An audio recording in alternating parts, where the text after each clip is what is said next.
Hello dear students, इस video में हम इंटरनेट के बारे में सेकेंड पार्ट पढ़ेंगे। इंट्रोडक्शन टू इंटरनेट, उसका सेकेंड पार्ट पढ़ेंगे। सबसे पहले हम सर्च इंजन के बारे में पढ़ते हैं। बच्चों, हमें पता है हम इंटरनेट पे जब हमें किसी टॉपिक के बारे में कोई इन्फॉर्मेशन लेनी होती है तो हम इंटरनेट पे उसको सर्च करते हैं।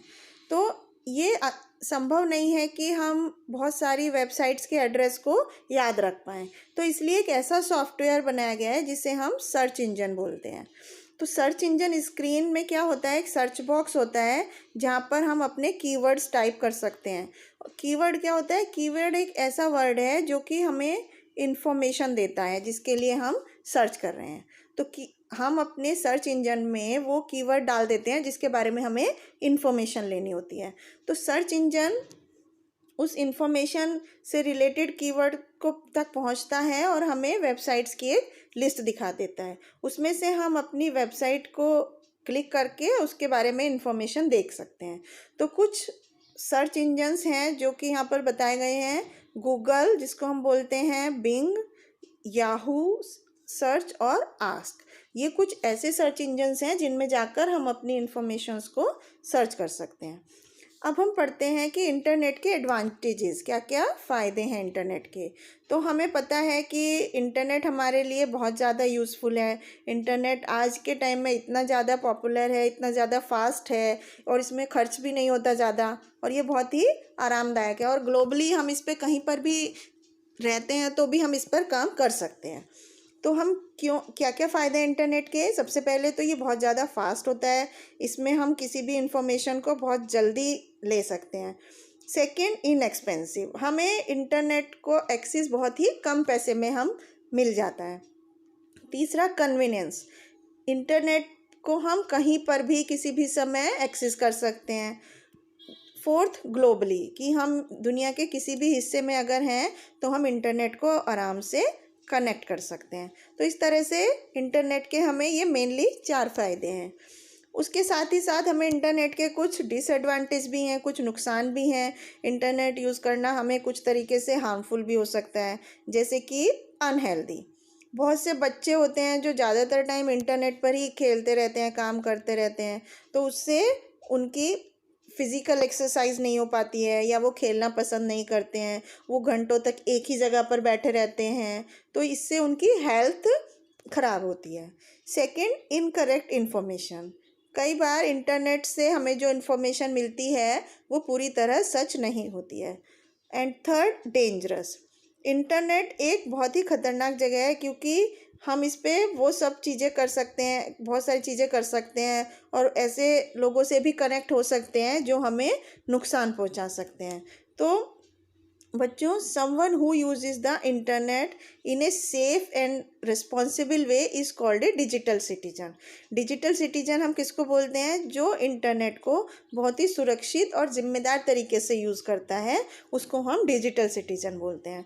तो इस तरह से हमें बच्चों इंटरनेट यूज़ करने से पहले उसके एडवांटेज और डिसएडवांटेज के बारे में मालूम होना चाहिए, जिससे कि हम सिर्फ उसके एडवांटेजेस का फ़ायदा उठा सकें। अब हम स्टेइंग सेफ ऑनलाइन, कि हम ऑनलाइन रहते हुए अपने आप को सुरक्षित किस तरह से रख सकते हैं। तो बच्चों, हमने देखा है कि हम एक्सीडेंट्स को अवॉइड कर सकते हैं यदि हम ध्यान से गाड़ी चलाएं या सेफ्टी रूल का पालन करें।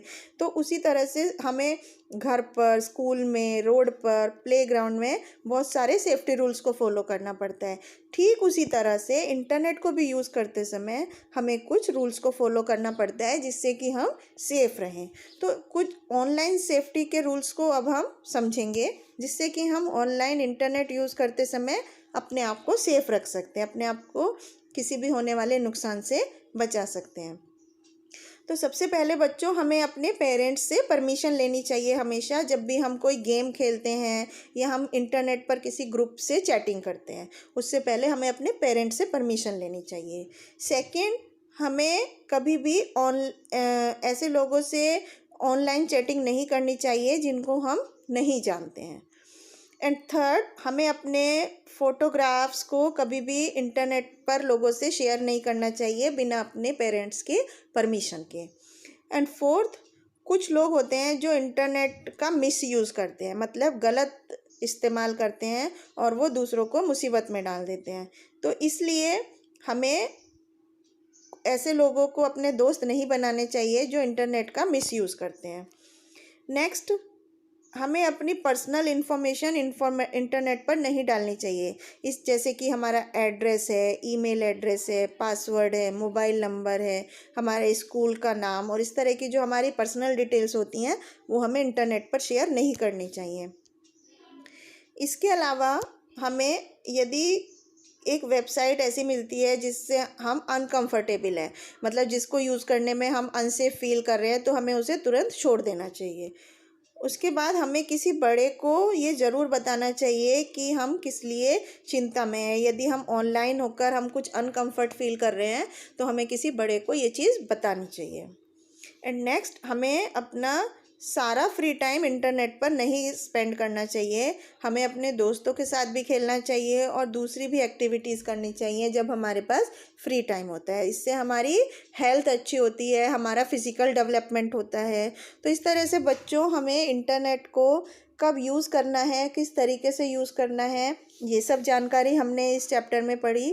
तो सबसे पहले हमने क्या पढ़ा कि कुछ सर्च इंजन्स होते हैं, फेमस सर्च इंजन्स, जिसमें डालकर हम कोई भी इंफॉर्मेशन किसी भी टॉपिक के बारे में ले सकते हैं, जैसे कि Google, Bing, Yahoo, search and Ask. तो ये कुछ ऐसे सर्च इंजन्स हैं जो कि बहुत ही पॉपुलर है। नेक्स्ट, इंटरनेट जो होता है वो इंफॉर्मेशन लेने का सबसे फास्ट तरीका है और इंटरनेट पर जो इंफॉर्मेशन होती है, जो जानकारी होती है, वो हर बार सही नहीं होती है। इसलिए हमें पूरी तरह से इंटरनेट पर डिपेंड नहीं होना चाहिए। तो इस तरह से बच्चों, हमने इस चैप्टर में इंटरनेट के बारे में कुछ और चीज़ें समझी कि इंटरनेट किस तरह से हमारे लिए लाभदायक है और किस तरह से हम ऑनलाइन इंटरनेट को यूज़ करते समय हमें सेफ्टी रूल्स को फॉलो करना चाहिए। आई होप आपको समझ में आया होगा। Thank you.